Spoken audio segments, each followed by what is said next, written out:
Assalamualaikum warahmatullahi wabarakatuh. Halo Bapak Ibu Guru hebat seluruh Indonesia. Perkenalkan, saya Lucky Lutfianto, CGP Angkatan 10, kelas 287B dari Kabupaten Lumajang. Pada kesempatan kali ini, kami akan menyampaikan tentang aksi nyata modul 1.4 tentang budaya positif. Sebelum itu, perkenalkan, ini adalah pengajar praktik kami, Ibu Kiki Febrianti, dan fasilitator kami, Ibu Aryani Kusumaningrum. Rancangan tindakan untuk aksi nyata. Latar belakang, murid tidak suka peraturan karena selama ini jika mereka melakukan pelanggaran, maka akan mendapatkan hukuman dan cenderung akan mempermalukan diri. Tujuan aksi nyata, pertama, menciptakan murid yang merdeka dan disiplin diri yang kuat. Yang kedua, menumbuhkan budaya positif di sekolah dengan meyakini nilai-nilai kebajikan universal. Tolak ukur kami dalam melaksanakan aksi nyata yaitu yang pertama, terbentuknya keyakinan kelas melalui kegiatan kesepakatan kelas yang dilakukan wali kelas dan murid. Murid mampu menerapkan dan menjalankan keyakinan kelas yang telah dibuat. Berikut adalah lini masa tindakan tentang langkah-langkah tindakan yang akan dilakukan. Yang pertama, menghadap kepala sekolah untuk menjelaskan pentingnya penanganan budaya positif dan keyakinan kelas di sekolah, serta meminta izin untuk mendesiminasikan bersama rekan guru. Yang kedua, mengumpulkan rekan guru untuk melakukan desiminasi pemahaman materi budaya positif, keyakinan kelas, dan segitiga restitusi. 3. Berkoordinasi dan berkolaborasi dengan wali kelas untuk membuat keyakinan kelas di kelas masing-masing. 4. Memantau, merefleksi, dan mengevaluasi keyakinan kelas yang telah dibuat. Untuk itu, dukungan yang dibutuhkan adalah yang pertama, dukungan dari kepala sekolah, rekan guru, serta murid agar tindakan yang telah disusun dapat dilakukan secara lancar dan menyeluruh. Yang kedua, sarana dan prasarana untuk menumbuhkan budaya positif di sekolah. Yang ketiga, dukungan orang tua dalam melakukan budaya positif di rumah. Nah, berikut ini merupakan kegiatan desiminasi mengenai pemahaman dan pengalaman budaya positif yang telah kami lakukan. Acara sudah dimulai. Assalamualaikum warahmatullahi wabarakatuh. Waalaikumsalam warahmatullahi wabarakatuh. Bismillahirrahmanirrahim. Qala ta'ala fi kitabul karim, ya Yohanes, udhurbakum ladzi khalaqakum waladina fi qablikum la'allakum tattaqun. Amma ba'du. Kepada yang terhormat Bapak Ibu Lutfianto sebagai narasumber dan kepada Bapak dan Ibu guru yang saya hormati. Pertama-tama marilah kita panjatkan puji syukur kehadirat Allah Subhanahu wa taala atas rahmat dan nikmat yang telah diberikan kepada kita sehingga pada siang hari ini kita bisa mengikuti acara desiminasi menyebarkan pemahaman dan pengalaman penerapan budaya positif. Kedua kalinya salam dan salam marilah kita berikan kepada junjungan Nabi dan Nabi besar Muhammad sallallahu alaihi wasallam. Bapak Ibu yang saya hormati, terlebih dahulu marilah acara ini kita awali dengan bacaan Al-Quran. Ila hadratin Nabi Mustafa Muhammad sallallahu alaihi wasallam. Al-Fatihah.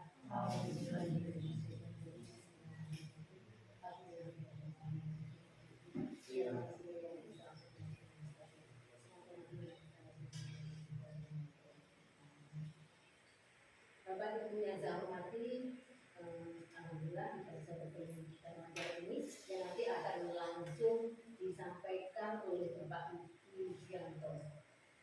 Kepada Bapak Ibu Wijanto, kami persilakan. Terima kasih.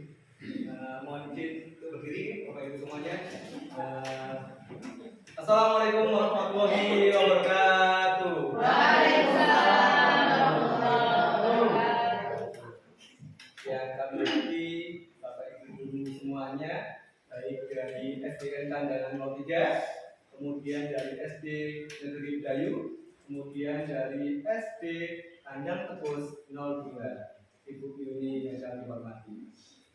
Alhamdulillah kita bisa berkumpul di sini Bapak Ibu semuanya, dan pada kali ini kesempatan ini kami gunakan untuk namanya melakukan diseminasi tentang namanya penyebaran pemahaman dan pengalaman penerapan budaya positif yang pernah kami lakukan selama mengikuti pendidikan guru penggerak. Pada kesempatan ini kami diberikan kesempatan untuk mengikuti namanya calon guru penggerak angkatan 10, dan kami di kelas 287 di Bapak Ibu semuanya. Jadi kami telah melakukan namanya budaya positif sesuai dengan modul 1.4. Jadi Bapak Ibu semuanya, kami mengucapkan lagi, selamat datang ya para guru hebat, karena Bapak Ibu semuanya ini menurut kami adalah para Bapak Ibu guru yang hebat semuanya. Ya, tepuk tangan dulu kita semuanya, karena merupakan Bapak Ibu guru yang terpilih, ya, baik guru maupun tenaga pendidikan, semuanya itu sangat berperan untuk mewujudkan budaya positif yang ada di sekolah. Guru saja yang menerapkan tanpa dibantu kepala sekolah tidak akan tercapai. Guru saja yang menerapkan tanpa dibantu operator dan penjaga sekolah, ya Bu Zil, tidak akan pernah tercapai. Karena kenapa? Karena butuh contoh teladan seperti masalah kebersihan. Ini ahlinya Bu Siaman. Kalau tidak diberi teladan sama Bu Sim, anak-anak tidak akan ada figur di situ. Oh, ternyata di sekolah ini ada sosok yang rajin untuk namanya menjaga kebersihan sekolah. Itu adalah salah satu contoh budaya positif Bapak Ibu semuanya. Oke, Bapak Ibu, di sini duduknya sudah enak nggih? Nyaman nggih? Nyaman. Alhamdulillah. Gini sudah nyaman semuanya. Coba biar semangat, ini ada tepuknya khas dari Kandangan 03. Bapak Ibu, namanya tepuk semangat 1 2 3. Pernah dengar tepuk semangat 1 2 3? Belum pernah. Coba kalau kita nanti bilang tepuk semangat, ya tepuk semangat 1, berarti Bapak Ibu tepuk kayak gini. Tepuk semangat 1. Gitu ya. Oke, coba tepuk semangat 1. Tepuk semangat 2. Ya. Nah, diganti tepuk semangat 3. Ha. Oke, tepuk semangat 1 2 3.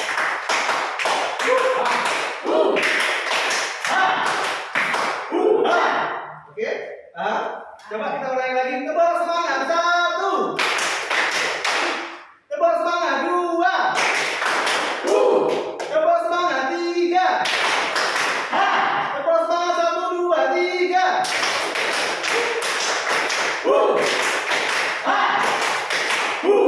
Luar biasa. Jadi mari kita belajar bersama, berkolaborasi, saling mendukung untuk mewujudkan disiplin positif. Tentunya untuk pendidikan yang ada di Indonesia. Karena tujuannya kita ini adalah yang utama adalah untuk murid. Jadi tujuan pendidikan utama yang ada di Indonesia adalah tentang murid. Jadi Bapak Ibu semuanya, konsep utama dalam modul budaya positif ini ada beberapa. Ada 7 di sini. Nanti kami akan menyampaikan ke-7-7-nya ini dalam sesi ini Bapak Ibu. Semoga nanti bisa diikuti dengan baik dan mendapatkan ilmu yang manfaat untuk kita semuanya. Jadi yang pertama Bapak Ibu tentang namanya perubahan paradigma belajar. Kemudian yang kedua tentang namanya disiplin positif yang kita bahas. Kemudian tentang kebutuhan dasar manusia. Tentunya kita sebagai manusia punya namanya kebutuhan dasar yang harus kita penuhi. Kemudian yang keempat, motivasi perilaku manusia. Kemudian posisi kontrol sebagai namanya restitusi. Yang keenam, keyakinan kelas. Ini yang sangat penting nantinya. Dan yang terakhir tentang namanya segitiga restitusi. Ini mungkin yang hal baru untuk Bapak Ibu semuanya. tapi sepertinya sudah pernah diterapkan di sekolah. Mungkin nama lainnya saja yang baru tahu, padahal sudah pernah melakukan. Saya yakin Bapak Ibu guru di sini semuanya pernah melakukan itu. Oke? Yang pertama tentang namanya perubahan paradigma. Jadi di sini pembelajaran dengan paradigma baru itu dirancang berdasarkan namanya prinsip pembelajaran yang terdiferensiasi. Bapak Ibu tentunya sudah tahu pembelajaran terdiferensiasi. Sudah tahu atau belum? Ada yang tahu tentang pembelajaran terdiferensiasi? Bapak Ibu? Mungkin sudah tahu ya. Mungkin Bu Puput, terdiferensiasi itu apa Bu Puput?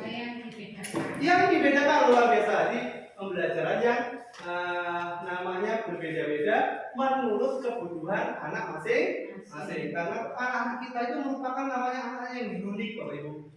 Jadi semua anak yang kita ajar itu unik, punya kemampuan, punya bakat minat yang tersendiri.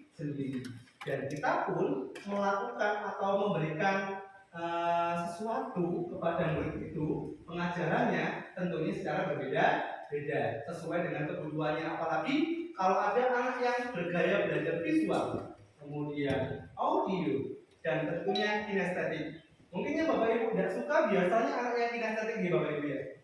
Kenapa Bapak Ibu? Banyak gerak, suka jalan ini. Beruntung gerak itu gerak juga nih. Oh, gerak juga. Oke, kita semuanya memang bergerak untuk mewujudkan pendidikan di Indonesia. Sehingga setiap murid belajar sesuai dengan kebutuhan dan tahap perkembangannya untuk mewujudkan profil belajar Pancasila. Kalau di kurikulum Merdeka ini di SD dibagi berapa tahap Bapak Ibu? Fasenya ada berapa? Ada fase A, fase B, sama fase C. Fase A untuk kelas 1, 2, fase B 3, 4, dan fase C untuk kelas 3, 5, dan 6. Tentunya nanti diharapkan murid itu bisa mempunyai namanya profil belajar Pancasila. Sudah hafal ada berapa dimensi profil belajar Pancasila Bapak Ibu? Ada 6. Apa aja Bapak Ibu? Beriman dan bertakwa kepada Tuhan Yang Maha Esa. Kemudian berakal mulia jadi satu ya. Kemudian berkebinekaan global, gotong royong, mandiri, kreatif, itu luar biasa, bernalar, kritis. Jadi seperti itu Bapak Ibu. Kalau saya biasanya hafalnya sambil nyanyi. Sudah hafal Bapak Ibu? Insya Allah. Coba kita nyanyi bareng-bareng ya tentang namanya profil belajar Pancasila. Oke, 1, 2, 3. Belajar Pancasila, beriman dan bertakwa pada Tuhan Yang Esa, dan berakhlak mulia, berkebinekaan global, gotong royong mandiri, kreatif dan bernalar kritis. Satu kali lagi ya. Belajar Pancasila, beriman dan bertakwa pada Tuhan Yang Esa, dan berakhlak mulia, berkebinekaan global, gotong royong mandiri, kreatif dan bernalar kritis. Oke, kita lanjutkan lagi di sini Bapak Ibu. Dalam budaya kita, makna kata disiplin dimaknai sebagai sesuatu yang dilakukan seorang pada orang lain untuk mendapatkan kepaduan. Apakah benar Bapak Ibu? Disiplin? Biasanya Bapak Ibu kalau misalnya menemukan anak yang tidak memakai topi pada waktu hari Senin, bagaimana sikap Bapak Ibu? Diingatkan ya, iya diingatkan. Jadi biar apa? Biar mereka namanya patuh, seperti itu. Kita cenderung menghubungkan kata disiplin dengan namanya ketidaknyamanan. Apakah benar Bapak Ibu? Benar sekali biasanya ya. Biasanya disiplin itu tidak nyaman. Kalau misalnya ada yang tidak bawa, biasanya kena hukum. Ya seperti itu Bapak Ibu. Oke. Di sini sebagai pendidik, tujuan kita tentunya adalah menciptakan anak-anak yang memiliki disiplin diri Bapak Ibu. Sehingga mereka bisa berperilaku dengan mengacu pada nilai-nilai kebaikan universal dan memiliki motivasi intrinsik, bukan motivasi ekstrinsik. Apakah Bapak Ibu tahu perbedaan motivasi intrinsik dan ekstrinsik? Luar biasa. Intrinsik jelas dari dalam sendiri ya, dalam diri kita. Kalau ekstrinsik dari lingkungan, ya, faktor lingkungan. Misalnya ada anak yang dapat topi, ya, kemudian kita hukum. Kira-kira motivasinya nanti akan jadi motivasi apa, Bapak Ibu? Intrinsik apa ekstrinsik? Ekstrinsik, luar biasa. Kenapa? Karena kita dorong anak itu, ayo pakai topi. Tapi kalau misalnya anaknya punya pengetahuan sendiri, oh nanti aku kalau misalnya nggak pakai topi, citra aku jelek kepada orang lain, sehingga dia, oh aku pakai topi aja. Itu motivasinya jelas intrinsik, luar biasa. Jadi itu adalah perbedaan motivasi intrinsik dan ekstrinsik. Disiplin positif itu Bapak Ibu, kalau misalnya kita bahas, merupakan salah satu cara penerapan disiplin yang bertujuan untuk menumbuhkan kesadaran serta memberdayakan anak untuk melakukan sesuatu tanpa sogokan, ancaman maupun hukuman. Itu yang nanti kita terapkan. Semoga di sekolah Bapak Ibu guru semuanya, sekolah kita nantinya bisa melakukan disiplin positif dengan baik. Jadi tidak ada sogokan, ancaman maupun hukuman, atau bisa menjewer anak, ya, kemudian memukul anak. Semoga tidak ada seperti itu. Jadi Bapak Ibu, kita itu punya namanya 5 kebutuhan dasar. Kalau kebutuhan dasar berarti kebutuhan yang harus kita penuhi, namanya dasar. Ya, jadi yang pertama jelas kita tujuannya untuk bertahan hidup. Itu kebutuhan kita.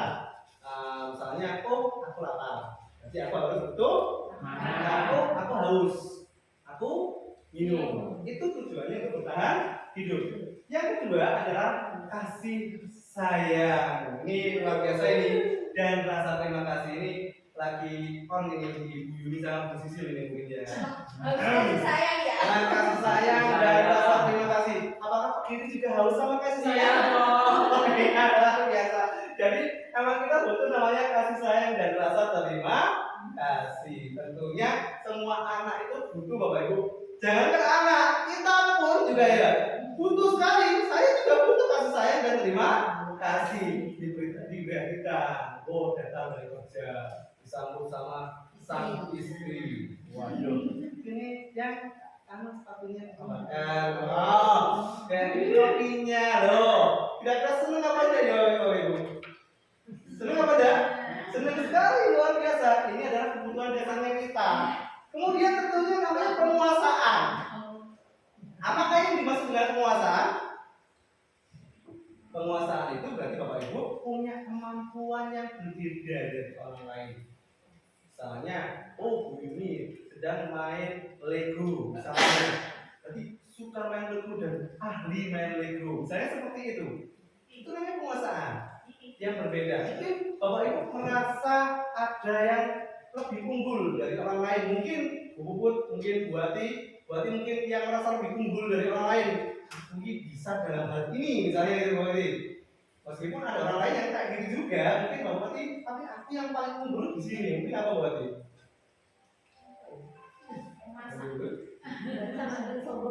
Oh, tidak ada sombong Bapak Ati. Kayak saya ya, misalnya saya merasa itu kalau di pelajaran itu yang paling bisa matematika Bapak Ati. Kalau misalnya disuruh hafalan sejarah gitu ya, ya ampun sudah. Ya, jadinya saya lebih suka yang matematika Bapak Ati. Ya jujur aja, pengusaha saya dari matematika kayak Pak Dhani mungkin ya. Saya Pak Dhani ya. Oke. Kalau Bu Ati mungkin yang menjadikan unggul lah. Oh, saya pandai di pengelolaan keuangan Pak Udi. Boleh, jawab apa? Mungkin seperti itu. Bu Ati. Kalau pandainya merhati anak-anak hati. Oh, luar biasa Pak dong. Sangat sulit sekali modal memperhatikan anak satu dan bimbingnya, menuntunnya untuk menjadi orang yang luar biasa nantinya. Mungkin Bu Ani ada yang kelebihannya. Kalau dulu kayaknya saya pernah dengar nyanyi ya Bu Ani ya. Luar biasa. Kalau Bu Yati mungkin Nyanyi juga? Apa nari dia nih? Kayaknya dia tuh Bu Ida sama Bu Airin ini jago nari. Tahu Bu Sisir ini? Saya nyanyinya Pak Boy. Oh, berarti nyanyinya Bu Airin narinya ya, luar biasa. Oh, dalamnya Pak Giri. Jago dalam berarti luar biasa. Mungkin yang lain gimana tahu? Ya? Apa ya? Kalau kita pikirkan ke belakangnya nanti pasti ada sesuatu yang berbeda dari orang lain. Musim, nah, itu mungkin ada yang berbeda dari orang lain.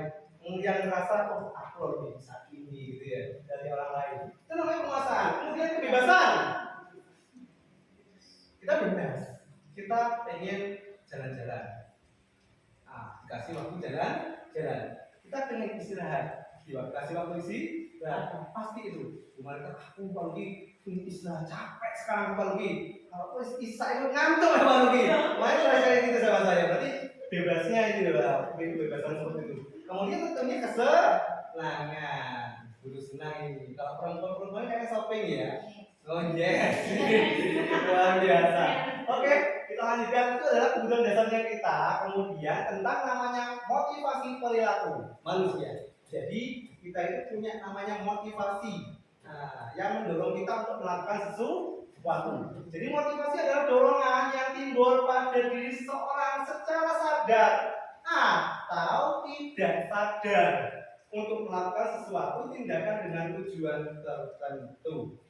Misalnya dengan ketemu orang di jalan, oh kasihan sekali orangnya gitu ya, dia mencari sampah, kemudian dengan kasih uang, itu adalah motivasi atau dorongan, baik sadar maupun tidak sadar, dengan pasti akan melakukan sesuatu seperti itu.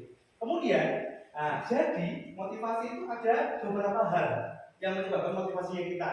Yang pertama biasanya adalah menghindari ketidaknyamanan dan hukuman. Betul apa betul? Betul. Misalnya dengan wah ada absen sekarang gitu ya, tuh mereka sudah absen sekarang pagi hari sama beda.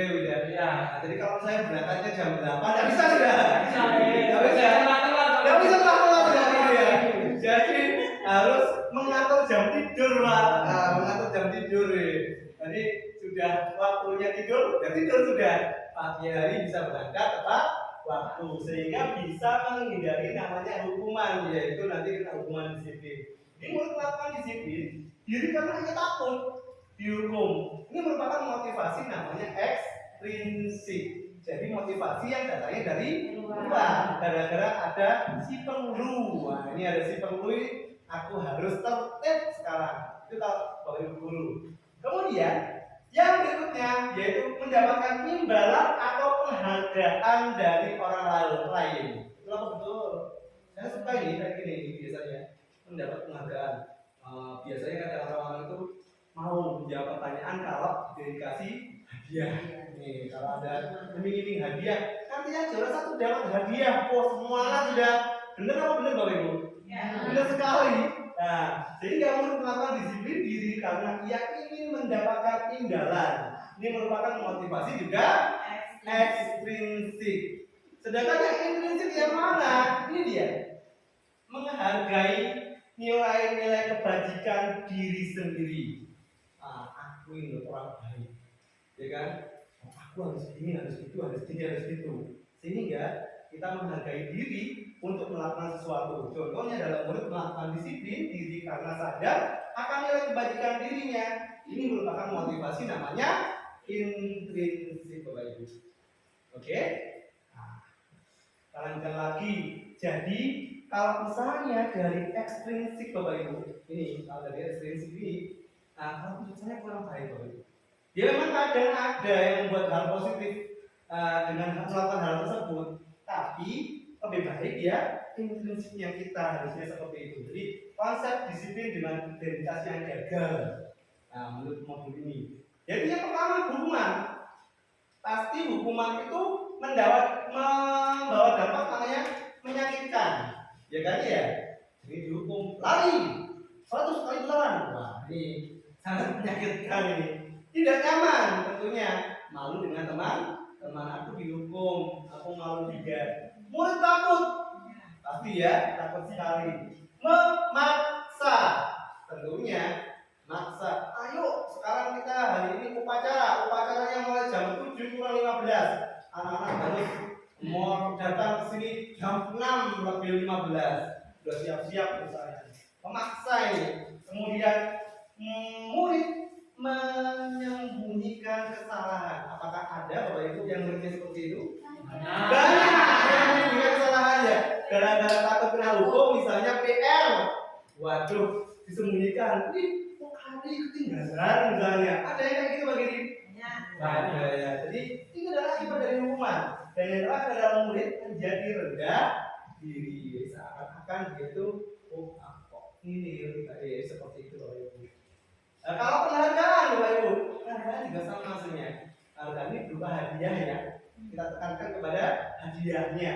Jadi kenapa kok disiplin yang dengan identitas yang gagal? Iya, tidak efektif. Kalau dikasih hadiah, mau melakukan. Kalau tidak dikasih hadiah, tidak mau dia. Efektif tidak Bapak Ibu? Tidak efektif. Harusnya ya, entah dikasih hadiah, entah tidak, ya kita mau melakukannya. Kemudian merusak hubungan. Jadi menimbulkan namanya sifat iri. Karena aku dikasih hadiah, aku enggak. Besok misalnya pas ada si A dapat hadiah karena menjawab pertanyaan. Kemudian di pembelajaran berikutnya si B menjawab pertanyaan, tapi tidak dikasih hadiah. Bagaimana Bapak Ibu? Jelas iri seperti itu. Kemudian mematikan kreativitas, tentunya seperti itu. Harusnya enggak ada hadiahnya, sangat tidak. Tapi kalau misalnya intrinsik, dia mau sendiri, luar biasa Bapak Ibu. Menghukum dengan sistem ranking. Makanya di kurikulum Merdeka ini tidak ada ranking, dan diumumkan ya Bapak Ibu ya. Ranking 1, ranking 2, ranking 3. Padahal zaman dahulu kalau ada ranking 1, aki kening. Gitu ya Bapak Ibu ya. Iya kan? Kalau ranking 1 sangat senang sekali. Wah, dapat ranking 1. Pasti seperti itu. Kemudian merampas hak menghargai dirinya. Makanya sekarang rapotnya kita bentuknya namanya deskripsi. Luar biasa. Oke, mungkin agak lelah kita mengistirahatkan tangannya kita dulu. Coba saya punya namanya tepuk pagi sekarang. Tepuk pagi, tepuk siang sama tepuk malam. Kalau tepuk pagi tepuk satu kali aja ya Bapak Ibu ya. Nah, katanya kalau kita tepuk itu melancarkan peredaran darah yang ada di dalam tubuhnya kita, sehingga membuat kita tidak ngantuk. Ini katanya seperti itu. Nah, menurut Ali, tidak tahu tapi dari mana itu. Oke, tepuk pagi, siang, pagi, malam. Ya mengganggu urutan jam maksudnya. Bahaya ini. Tapi belum melakukan tadi. Tepuk pagi, siang, malam, pagi, malam. Oke, masih satu luar biasa. Jadi ini sangat menyenangkan menurut saya. Konsep disiplin dengan identitas yang sukses. Ini yang menurut saya. Sukseskah seperti ini? Iya. Kalau kita namanya melakukan konsekuensi dan restitusi. Kita membuat kesepakatan dulu dengan muridnya kita. Apakah Bapak Ibu kalau melakukan pembelajaran selalu membuat kesepakatan dengan muridnya? Apa tidak selalu? Mungkin di awal tahun pelajaran membuat kesepakatan. Nah, luar biasa. Kalau sudah ada kesepakatan, pas waktu Bapak Ibu nerangkan jangan ramai misalnya, itu kan bisa kita buat konsekuensi atau namanya kesepakatan kelas kita, sehingga nanti kalau ada apa-apa dengan belakangnya kita bisa mengingatkan dengan kesepakatan yang awal tadi itu. Harus mengerjakan PR tepat waktu. Kalau tidak kerjakan baca astagfirullah 10 kali misalnya seperti itu. Itu merupakan konsekuensi atau kesepakatan kelas yang kita buat bersama-sama. Jadi di sini ada namanya konsekuensi penguatan jangka pendek. Kalau ada konsekuensi kita ingatkan, ayo kalau misalnya telat bagaimana. Itu akan lebih baik sehingga anak itu aku udah orang. Sehingga akan muncul namanya motivasi intrinsik. Meskipun awalnya adalah ekstrinsik, kemudian kita buat kesepakatan sehingga bisa meyakinkan anak-anak kalau aku tuh harus tepat waktu seperti itu. perlu namanya monitoring berkelanjutan. Pastinya ya Bapak Ibu ya, harus diperiksa, harus ada cek, misalnya kalau PR harus dikerjakan Bapak Ibu, jadi harus sekali-kali ngecek PR-nya beneran kerjakan apa enggak gitu ya. Belum kerjakan ternyata, ya udah kita ada namanya konsekuensi tersebut. Stimulus respon. Apa itu stimulus respon? Stimulus respon, kita memberikan namanya stimulus, dorongan, rangsangan, kemudian nanti akan menghasilkan respon untuk kita ya.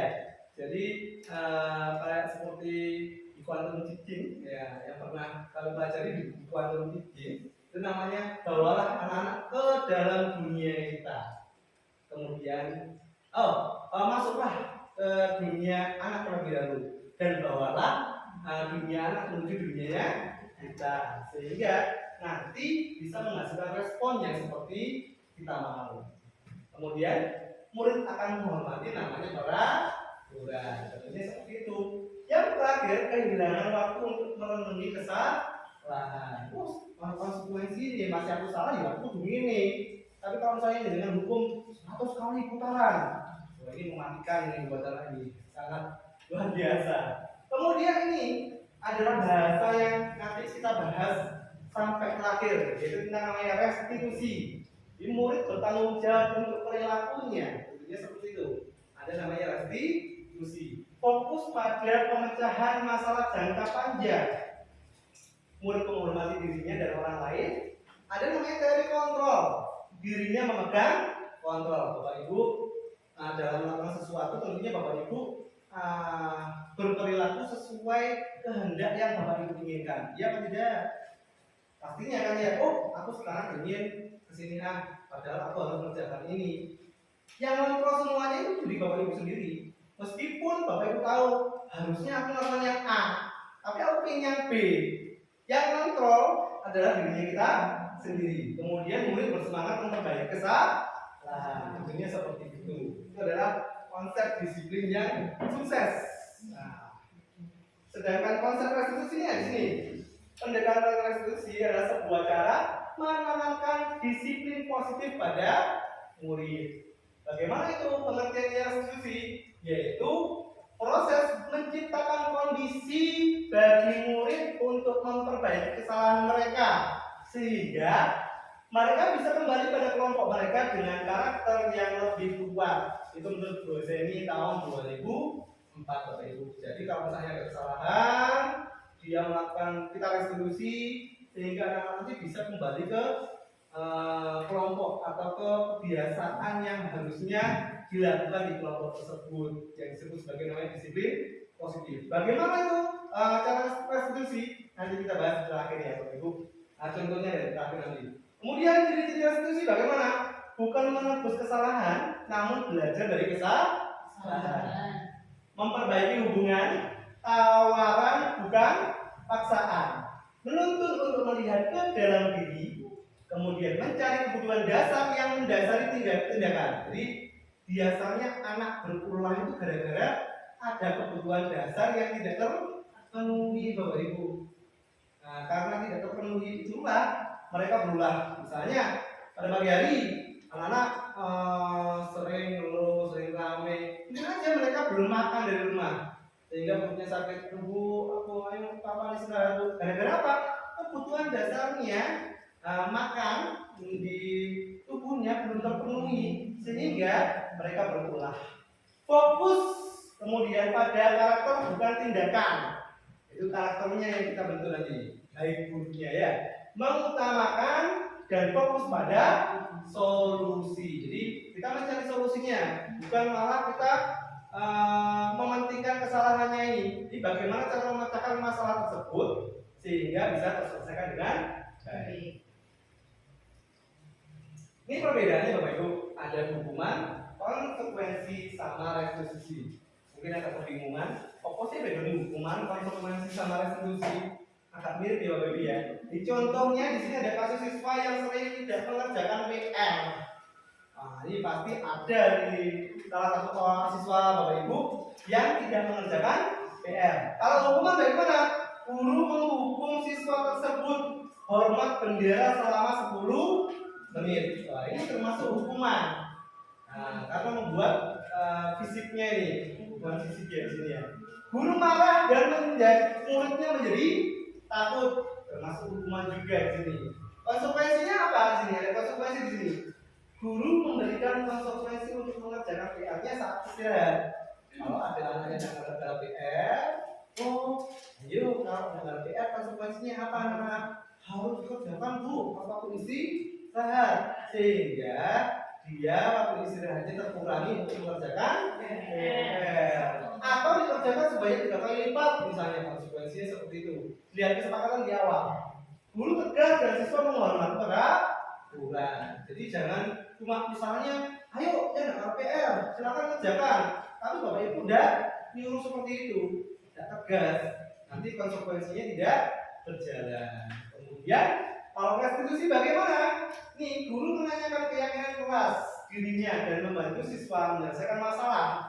Jadi ditanyain dulu apa sebabnya, kemudian kenapa kok seperti ini, seharusnya seperti apa, dan bagaimana cara mengatasinya. Itu adalah restitusi, cara penyelesaian masalah yang baik. Guru terbuka dan siswa menghormati dirinya dan orang lain. Oke? 5 posisi kontrol restitusi. Jadi kita sebagai guru itu punya namanya posisi kontrol. Bagaimana kita menyikapi atau memposisikan dirinya kita kepada muridnya kita. Ada yang sebagai penghukum. Adakah Bapak Ibu pernah melakukan penghukum? Melihat. Kalau saya pernah, justru saya pernah hukum. Ayo nyapu, nah pernah saya. Adakah yang pernah? Oh, lari pernah ya? Iya. Apakah posisinya sebagai teman? Pernah nggak Bapak Ibu memposisikan diri sebagai teman? Pernah. Nah, biasanya dengan curhat atau omong-omongan, senyum-senyum, jadi kayak gitu. Meskipun anak membuat kesalahan, kita tegur, tapi kita tegurnya sambil senyum-senyum. Ya, jadi anak tahu seperti bersahabat, ekspresinya kita seperti bersahabat. Kemudian ada posisinya sebagai namanya pembuat rasa bersalah. Pernah nggak Bapak Ibu membuat rasa bersalah? Yuk, sampai sini nanti Pak Lutfi nanti dimarahin sama kepala sekolahnya. Nah, saya kayak gitu. Pernah nggak? Pernah ya? Jangan gitu nak. Pemantau. Ini biasanya konsekuensi. Ayo, ini upacara, ya, pakai topi, konsekuensinya apa? Mau ngambil sampah tiga jumlahnya 3, misalnya seperti itu. Manajer, pastinya pernah deh manajer. Jadi Bapak Ibu manggil anak itu, tanya-tanyakan, kemudian apa masalahnya, apa yang membuat melakukan itu, kemudian bagaimana cara mengatasinya. Pernah nggak Bapak Ibu seperti itu ke anaknya, ke muridnya? Pernah ya pastinya. Berarti posisinya adalah manajer kalau seperti itu. Ini adalah 5 posisi kontrol dalam restitusi. Ini dia contoh penerapannya. Ada 5 posisi kontrolnya. Ini kasusnya ada siswa yang tidak memakai atribut lengkap saat upacara bendera. Nah, ini ada sebagai penghukum. Kalau sebagai penghukum apa? Bilangnya gini, patuhi aturan sekolah. Lalu berdiri di depan barisan. Ini merupakan posisi penghukum. Kemudian pembuat rasa bersalah. Berapa kali Pak Guru harus memberitahu kamu? Enggak, Pak Guru kecewa sama kamu. Nah, ini terus ngomong kecewa, berarti kan yo jadi muridnya merasa kecewa. Nah, teman ini, ayolah yang tertib buat Pak Guru bangga. Kali ini tidak apa-apa, kamu yang salah memang. Ya, tapi jangan seperti itu. Itulah contoh membuat posisi sebagai teman. Kita lah mengingatkan muridnya kita. Kemudian pemantau, kamu sudah melanggar apa peraturan dan konsekuensinya. Nah, ini tegas. Nah, sifatnya konsekuensi adalah tegas. Sedangkan yang manajer ini adalah idamannya setiap guru. Kalau setiap guru posisinya adalah manajer luar biasa Bapak Ibu. Apa kamu tahu kesalahanmu? Kira-kira bagaimana kamu akan memperbaiki kesalahan ini? Nah, ini adalah posisinya sebagai manajer. Oke. Ini dia. Mengapa keyakinan kelas? Mengapa tidak peraturan kelas saja, Bapak Ibu? Kenapa sih kok keyakinan kelas? Mengapa tidak peraturan kelas saja? Alasannya apa kira-kira Bapak Ibu? Kenapa kok tidak peraturan, kok keyakinan kelas sekarang? Kenapa kok kesepakatan yang kita pakai, bukan peraturan? Kira-kira kesepakatan itu apa, Bu Yuni? Itu lebih disetujui oleh semua. Luar biasa, disetujui oleh orang banyak atas dasar kemauannya sendiri. Tapi kalau peraturan sifatnya memaksa, sehingga kita tidak nyaman, belum ini. Tapi kalau peraturan atau kesepakatan yang kita buat bersama yang disebut sebagai keyakinan kelas, itu yang kita buat sendiri. Jadi kita akan komitmen kepada yang kita buat tersebut. Mengapa kita memiliki peraturan tentang penggunaan helm pada saat mengendarai kendaraan bermotor, roda 2 atau mobil? Biar kalau di lalu lintas, biar aman tentunya. Ya, semoga saja kita terhindar dari hal-hal yang tidak kita inginkan, misalnya kecelakaan. Mengapa kita memiliki peraturan tentang penggunaan masker dan mencuci tangan setiap saat? Biar tidak sakit dari kita, biar terhindar dari penyakit. Oke, luar biasa.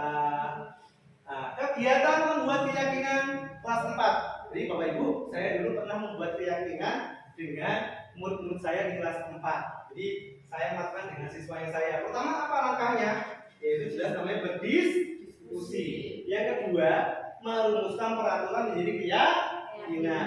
Dan yang ketiga, menempelkan keyakinan di kelas. Ini dia adalah dokumentasi keyakinan kelas yang pernah kami buat. Kami menjelaskan dulu kepada anak-anak, ayo anak, kira-kira peraturan apa aja atau keyakinan kesepakatan yang kita miliki di kelas apa aja.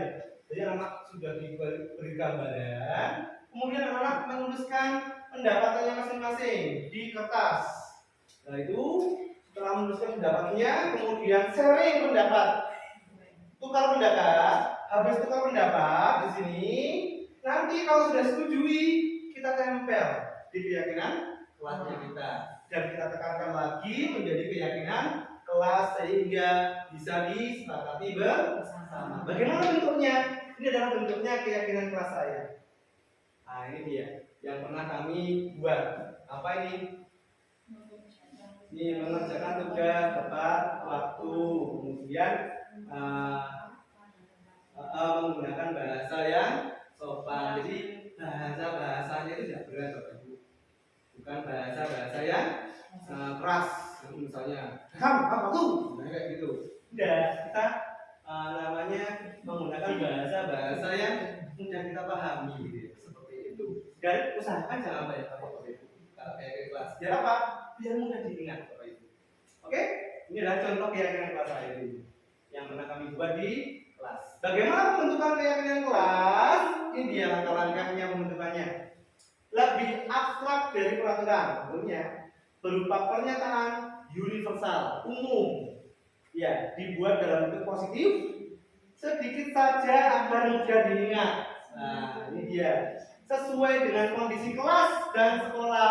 Sesuaikan ya, kondisi sekolah dan kelasnya kita. Agar mudah diterapkan tentunya. Semua warga kelas atau sekolah dilibatkan saat membuat seperti itu.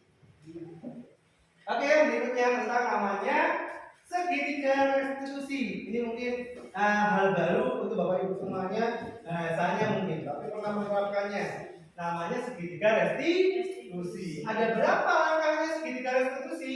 Ada 3, ya, yaitu namanya menstabilkan identitas, kemudian validasi tindakan yang salah, dan yang ketiga adalah menanyakan keyakinan kelas. Ini adalah tadi ada anak yang melanggar keyakinan kelas, kemudian kita restitusi. Langkah restitusinya bagaimana? Yaitu dengan 3 langkah ini. Apakah harus urut? Pak? Biasanya urut karena saling berkesinambungan di sini. Jadi kita semuanya menstabilkan identitas. Kita semuanya akan melakukan hal terbaik yang bisa kita lakukan.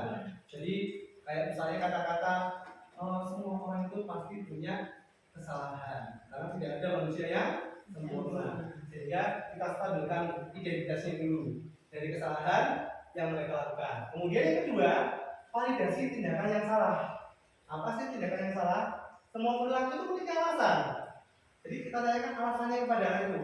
Apa alasannya anak melakukan hal tersebut?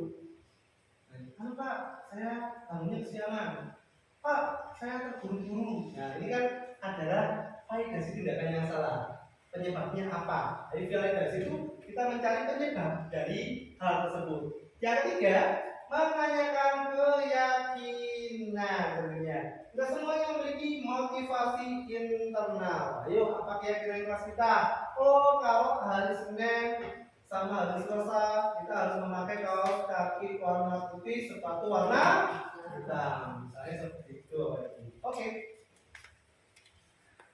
Nah, ini adalah contoh-contoh penerapan segitiga restitusi yang pernah kita lakukan. Nah, ini dia.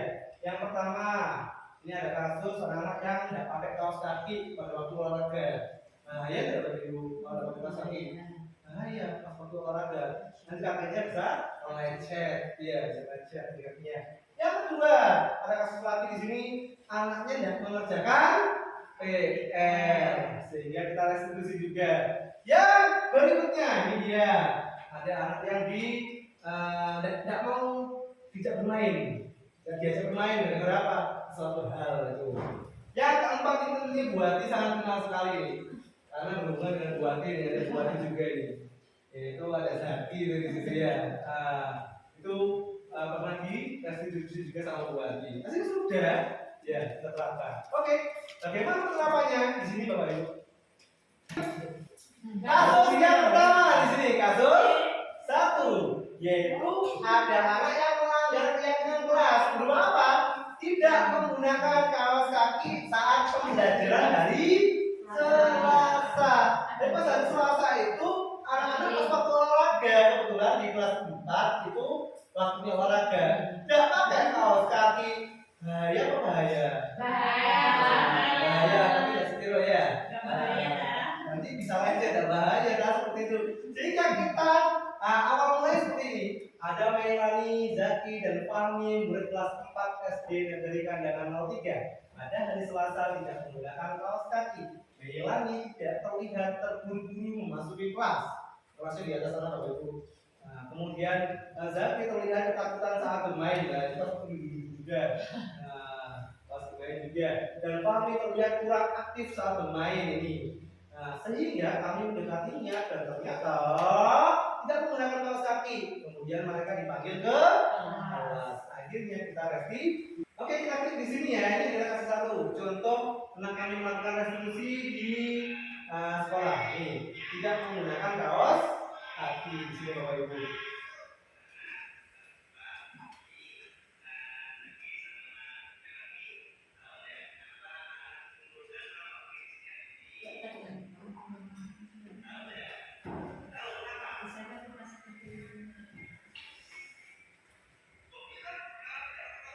Nah,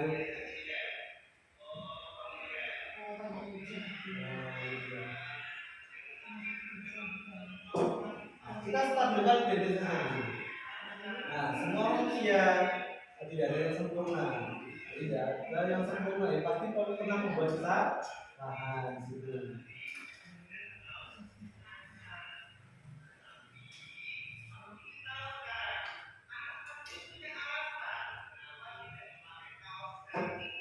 Nah, ini alasannya.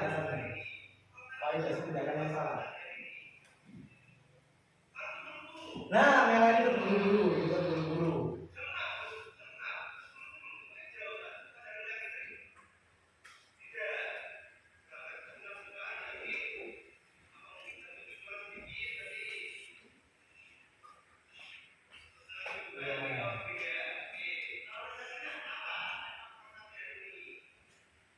Dicuci katanya.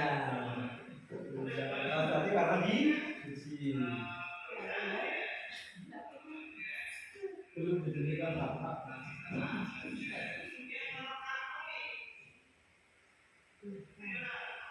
ketinggalan. Rumahnya agak jauh dari ini, Mas. Rumahnya dari ini. Nah, kita melakukan namanya menanyakan keyakinan kelas. Kita membantu memberikan solusi kemudian. Kalau keyakinan kelasnya kalau hari Senin dan Selasa memakai sepatu warna hitam dan kaos kaki warna putih. Kemudian kita membantu memecahkan masalah di sini. Kayak ini berangkatnya lebih pagi solusinya. Kalau kelas Zaki, kaos kakinya dicuci pada hari Minggu sehingga Senin Selasa bisa dipakai. Sedangkan Fahmi, kalau misalnya videonya sering bangun kesiangan, minta tolong ke orang tuanya untuk membangunkan sehingga tidak ketinggalan lagi, disiapkan dulu kaos kakinya. Nah, sehingga ke sekolah bisa menggunakan kaos kaki sesuai dengan peraturan yang ada. Oke, Bu Sil. Nah, kita lanjut ke yang berikutnya. Dimatikan dulu YouTube-nya. Oke, lanjut ke kasus 2 ya sudah. Langsung kasus 2 aja. Soalnya ada YouTube-nya lagi di sini. Nah, ini kasus 2-nya di sini, yaitu melanggar keyakinan kelas tidak mengerjakan PR. Nah, pekerjaan rumah di sini. Nah, kasusnya adalah Zaki dan Fahmi murid kelas 4 SD Negeri Kandangan 03. Saat Pak Ruki masuk kelas, Zaki dan Fahmi terlihat kebingungan. Seperti kebingungan ya dia ya. Nah, dan sibuk mengerjakan sesuatu. Nah, ini dia. Lalu Pak Ruki menghampirinya. Ternyata mereka belum mengerjakan PR yang seharusnya akan dikoreksi dan dinilai saat pelajaran. Nah, setelah itu mereka dipanggil ke depan meja. Bagaimana kasusnya? Ini adalah kasusnya. Dengan ini dia kasus yang 2-nya. Nah, ini dia. Dengan baju kebesaran OPS yang pada waktu itu sedang rapat di SDN Kandang Pos 02. Iya. Pada waktu rapat di SDN Kandang Pos 02 kami berangkat telat karena masih ada restitusi di sekolah. Ini dia. Kasusnya tidak mengerjakan PR. Kerjaan rumah pada waktu itu. Oke. Jadi di sini kita namanya menstabilkan identitas dulu namanya. Oh iya, Pak juga pernah dulu tidak mengerjakan PR. Semua orang itu pasti pernah namanya melakukan kesalahan. Terus kita validasi, kita tanyakan lagi alasannya kemudian apa? Pasti ada alasannya di sini. Nah, Zaki di sini alasannya adalah beliaunya kebanyakan bermain sehingga lupa sama PR-nya. Sedangkan Fahmi alasannya adalah sakit sehingga belum mengerjakan PR. Jadi sama-sama punya alasannya. Kemudian baru setelah itu kita menanyakan namanya keyakinan kelasnya kita. Oh, kalau ada PR harus dikerjakan tepat waktu. Di sini keyakinannya. Setelah itu barulah kita memberikan namanya solusi. Coba solusinya apa di sini? Oh, nanti ulangi pemainnya. Ya, ayo belajar dengan rajin. Tiap hari harus ditata bukunya dan dilihat apakah ada PR atau tidak. Kalau PR langsung dikerjakan seperti itu. Dengan kami, kita bersolusi adalah dengan menjaga kesehatannya. Ayo kita jaga kesehatannya biar kita tetap sehat, terhindar dari penyakit sehingga kita bisa lancar bersekolah. Jadi seperti itu Bapak Ibu. Ini restitusi yang pernah kami lakukan. Nah, ini dia.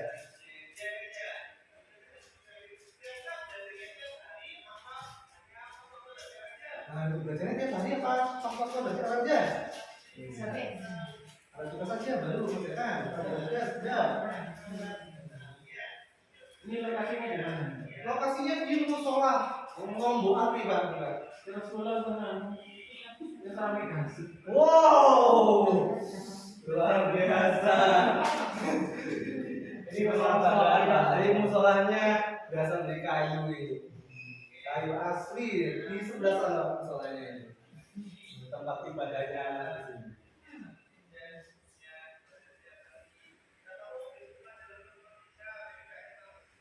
Nah, sehingga kita memberikan restitusi secara tepat kalau seperti ini. Oke, bersihin tepuk tangan bukan lagi di yang berikutnya. Red. Oke, ini adalah ketiga. Silakan lebih spesifik dulu aja. Ya gitu. Baik, nah tampilkan di bawah di. Nah, oke. Nah, ini ya, kasih yang ketiga. Melanggar keyakinan kelas, tidak mau bermain dengan salah satu murid. Nah, ini kalau di Senduro, khususnya di kandangnya, Zaki menang. Ini anak-anaknya tinggalnya sama mbahnya, Bu. Oh ya, nggak bisa bahasa Jawa itu. Mbahnya tinggalnya sama mbahnya. Bapak ibunya merantau ke Jakarta, kerja di Jakarta sehingga diasuh sama mbahnya di rumah, sehingga ya bisa kita bayangkan kurang kasih sayang, kurang perhatian, sehingga perlu perhatian khusus di sini anaknya. Tadi Zaki merupakan tempat atas diberikan dalam nomor 3. Saat Pak Luki masuk kelas, Zaki terlihat sendirian. Lalu Pak Luki menghampirinya. Ternyata teman-temannya tidak mau bermain dengannya. Setelah itu, murid kelas 4 dipanggil ke kelas. Ini dia. Ditanyain alasannya. Ya, Nana, silakan ke kelas. Langsung video ya. Saya ajak praktekkan. Nana, ke kelas dulu. Oh, ada apa? Ya, silakan duduk di sini dulu. Oke. Ini Zaki ini kenapa ini kelas kok sendirian? Gak apa-apa loh. Ayo, kenapa ayo? Pak, aku nggak mau nemenin, gitu katanya. Loh, apa nggak mau nemenin? Wah,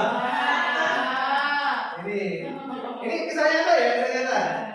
Dan pada waktu itu di kandangnya Pak Giri, airnya mati 3 hari.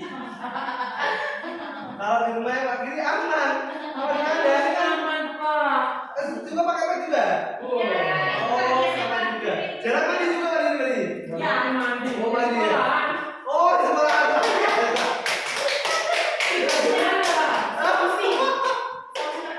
Kemudian baik Pak Kesa. Jadi pas mati 3 hari. Banyak teman-teman yang tidak mau bermain sama Zaki. Apa orek? Kamu Pak, tidak sih kata. Jadinya. Ya, itu saya langsung diri sih. Iya, Mas dia kasihan. Perlu perhatian khusus. Ya, dia tidak sama orang tuanya, sama mbahnya jelas kurang lah, karena mbahnya sudah tua. Kemudian pada waktu itu petnya mati 3 hari. Aduh, nggak mandi. Ya udah, kita kemudian menstabilkan tindakan dulu. Ya, Nana, semua orang itu pasti pernah melakukan kesalahan. Ya, bukan Zaki saja. Pak itu juga pernah nggak mandi kok, karena terburu-buru pas waktu telat, gitu ya. Mau telat, dan terus bangun kesiangan. Jam 6:30, langsung aja pakai baju. Setut, udah mau lagi berangkat. Kenapa tuh? Pernah, jujur ini pernah. Kenapa? Absennya, karena takut telat. Tadi hukuman tadi ya. Nah, takut telat absennya. Kenapa Pak Luki? Cerita sama Pak Luki. Nah, saya cerita kepada anak seperti itu. Oh iya Pak, iya. Kan pernah ada kayak gitu juga. Pernah Pak. Pas waktu petnya mati lo, ya kan pernah juga kan. Saya juga gitu kasihan anak-anak. Ayo kita terangi. Kebetulan petnya mati sehingga airnya tinggal sedikit di rumahnya. Ya kasihan anak-anak. Iya Pak. Coba ingat-ingat lagi keyakinan kelas kita. Bagaimana keyakinan kelas kita? Harus berteman tanpa membedakan, sehingga anak-anak mau lagi berteman. Kasihan loh yuk. Ini jadi sungguh miris ini. Kemudian karena kalau misalnya dikatakan itu termasuk perundungan ya, verbal ya, sehingga kami buat juga untuk aksi nyata di PMN Bapak Ibu. Jadi menisan ya, sekali dayung 2 langkah, terlampaui seperti itu. Ini adalah contoh kasus yang ketiga tentang namanya ada anak yang tidak mau bermain dengan salah satu murid di situ. Namanya Zaki. Buminya paham sekali ini karena lingkungannya ada. Oke, kasus yang keempat sekarang. Kasus yang keempat adalah melanggar keyakinan kelas. Tidak mau bersekolah. Jangan lihat semuanya saya ya. Padahal ada masalah di situ tapi senyum ya.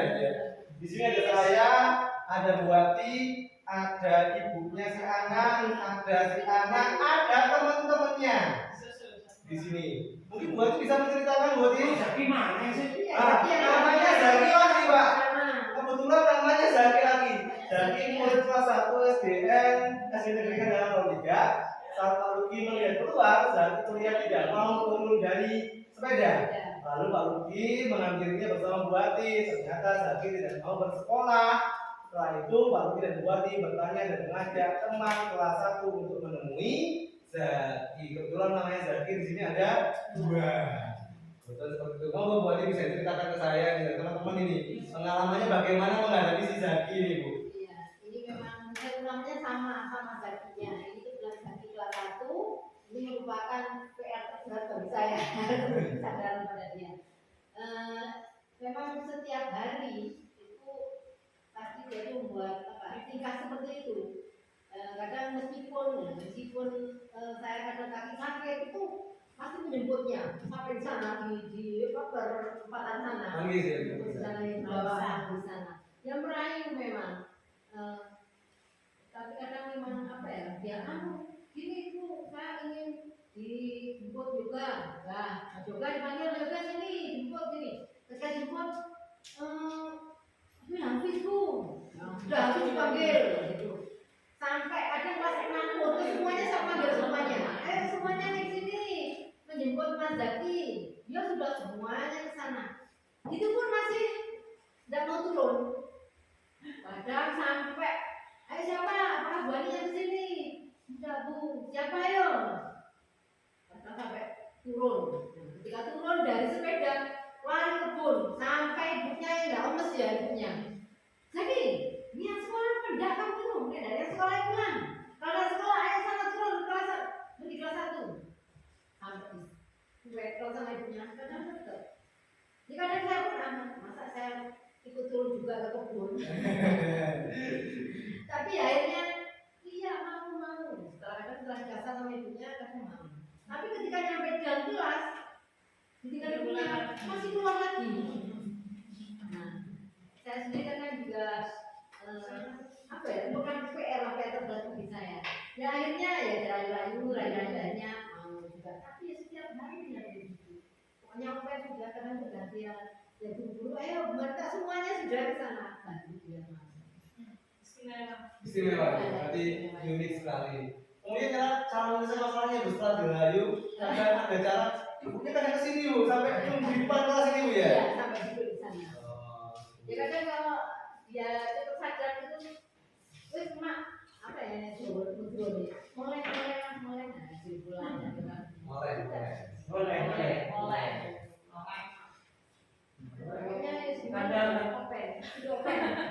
Ya maafkan. Tepuk tangan dong untuk Buati saya Buati. Ini memang luar biasa sekali usahanya Buati untuk merayu si Zaki ini. Jadi ditanyain sekolah nak? Enggak. Pulang nak? Enggak. Jadi gitu.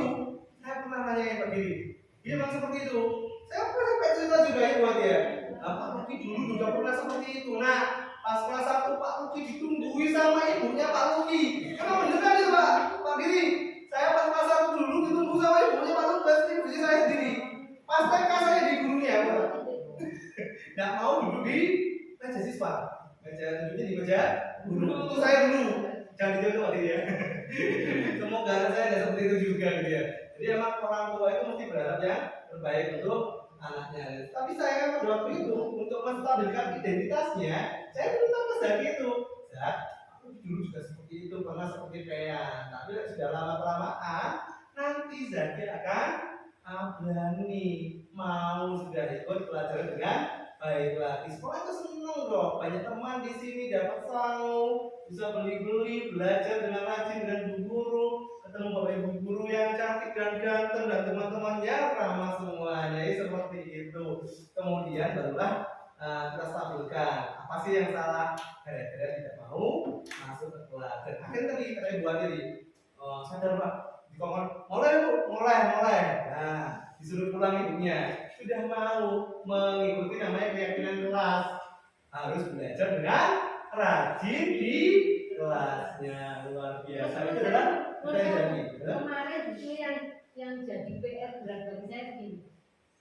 Kan semesteran ya, kemarin dari pertama masuk itu sampai 1/4 jam nggak mau mengikuti. Dong-dongnya keluar, aku bisa berdua nih. Kok aku belum? Katanya pindah, aku mau kemana pindah? Pindah mana? Mau pindah ke Karang Satu apa Senduro Satu? Mau pindah kelas. Loh mbak pindah kelas, tapi kan juga harus pintar loh, harus naik kelas. Mau pindah kelas 2 bu, mau pindah kelas 2. Iya pokoknya sekarang mengikuti baru mau masuk. Luar biasa. Jadi ini ada anak ya, kayak menurutnya saya, kok anaknya saya sendiri buatan. Aku langsung SMA, langsung kuliah. Ayah ya. Jadi anak TK langsung kepingin SMA atau kuliah. Ini dong, luar biasa. Ini adalah kasus yang perlu kita perhatikan dan perlu adanya namanya restitusi, sehingga sesuai dengan namanya yang ada di standar nasional pendidikan Bapak Ibu. Di standar nasional pendidikan itu diutarakan dalam penerapan program disiplin positif, hendaknya guru memiliki standar kepribadian. Jadi kita harus menjadi teladan untuk anak-anaknya kita. Karena apa? Karena kita punya banyak pengalaman Bapak Ibu. Kita bisa membagikan pengalaman tersebut, ya kan ya? Sehingga kita bisa menjadi pribadi yang bisa dicontoh oleh anak-anak. Kemudian profesional tentunya sesuai dengan pekerjaannya kita jalani. Oh, tugasnya saya mendidik anak-anak, udah aku mendidik. Dan sosialnya yang baik, berarti komunikasi dengan orang lain. Jadi kita sambil belajar komunikasi. Makanya dia juga nanti ini ada namanya program pagi ceria. Jadi setiap pagi jam 7:15 Bapak Ibu guru menyambut siswa-siswi di depan, seperti itu. Kemudian di mana guru mampu berefleksi pada posisi kontrolnya saat ini. Tentunya posisi kontrol yang kita inginkan posisi apa Bapak Ibu? Penghukum, pembuat masalah, teman, pemantau, atau manajer? Jelas kita kepingin jadi manajer. Luar biasa. Jadi bagaimana perjalanan dirinya sebagai seorang alon atau posisi manajer yang menuntun murid-murid menjadi insan yang mandiri, merdeka, dan bertanggung jawab. Seperti tujuan yang diutarakan oleh Kiai Dewantoro, yaitu mengantarkan anak-anak untuk mencapai keselamatan ya dan kebahagiaan yang setinggi-tingginya, dan akhirnya nanti terbentuklah namanya murid yang berprofil belajar Pancasila. Luar biasa. Oke, dan ini adalah akhir dari penyampaian materi kami tentang disiplin positif, ya, yaitu tentang budaya positif yang ada di kelas dan sekolah kita semuanya, Bapak Ibu. Terima kasih. Mohon maaf dari kami punya saya salah di akhir kalam. Wassalamualaikum warahmatullahi wabarakatuh. Kami kembali kepada Bu Ati, mau Bu Ati.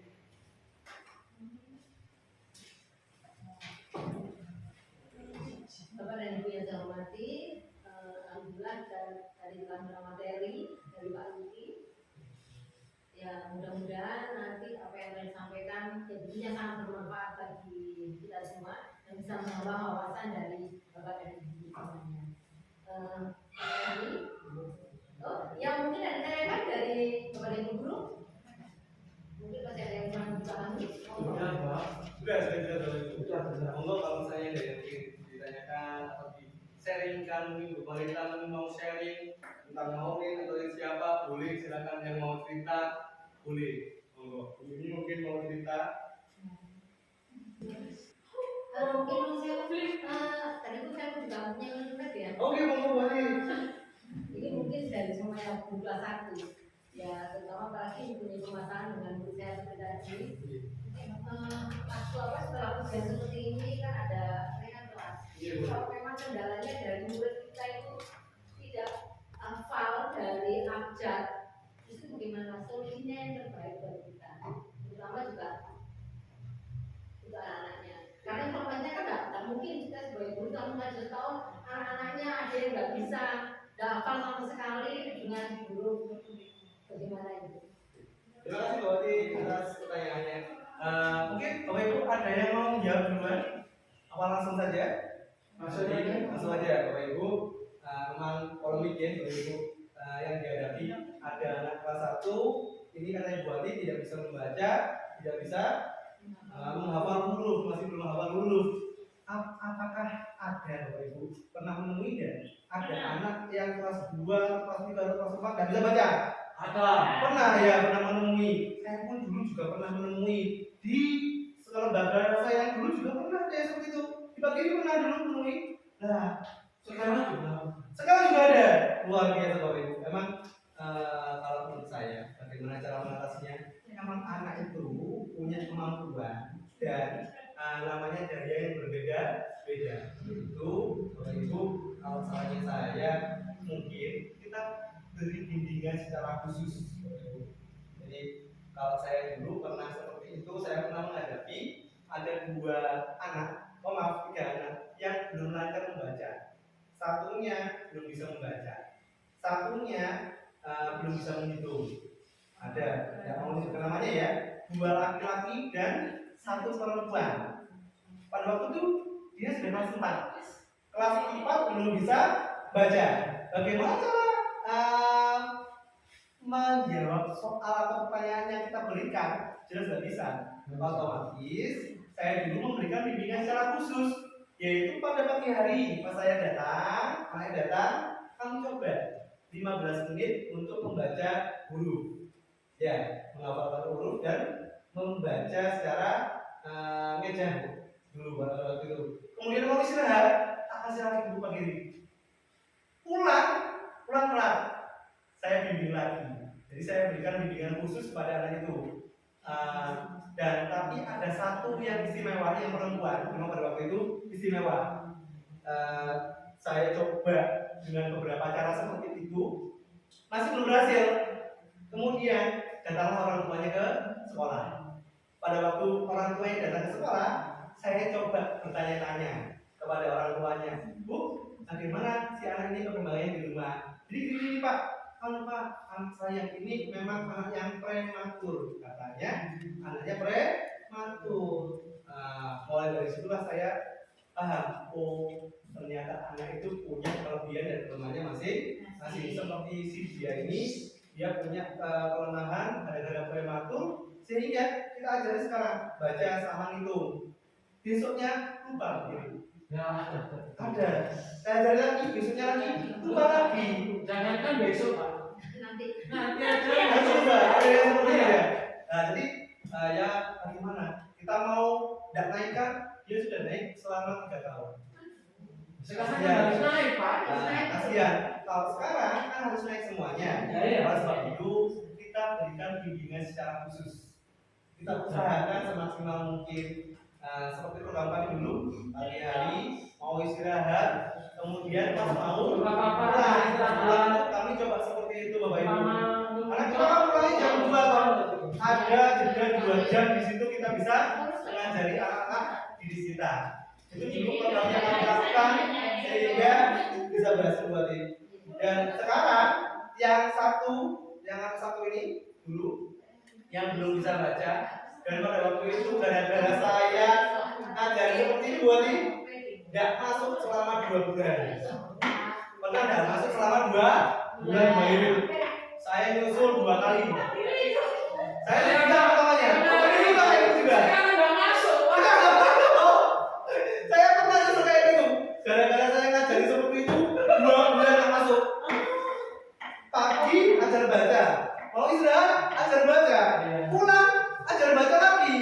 Nah, kami emang kepingin anak saya juga maksimal lah menurut kita ya. Ternyata anaknya nggak mau masuk, saya susul Bu, Pak. Kemudian yang kedua, saya susul lagi dengan mengajak guru yang lain, yang senior. Nggak mau lagi. Yang ketiga, saya mengajak kepala sekolah ya. Nah, kemudian baru takutnya itu ternyata sama bapaknya. Saat bapaknya ada, ternyata bapaknya merantau kembali. Pas bapaknya datang, kemudian dia ngomongin, ternyata mondok, ternyata sekarang jadi vokalisnya Al-Banjari. Luar biasa, ternyata dia menjadi agama.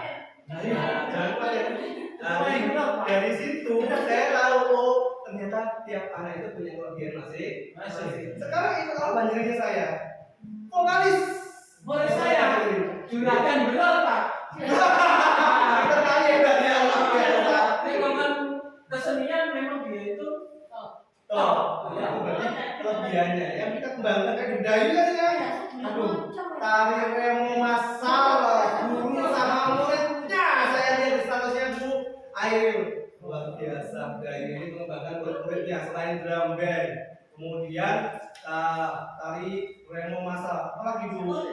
Bu Air. Bro juga termasuk. Oh iya. Biasa. Kalau hari Sabtu ke sana hari Sabtu. Oh, luar biasa. Oh, Kalau kita jalan ini apa aja? Pagi ceria. Kemudian mengaji pagi hari, sholat jamaah ya, pembinaan ekstrakurikuler luar biasa.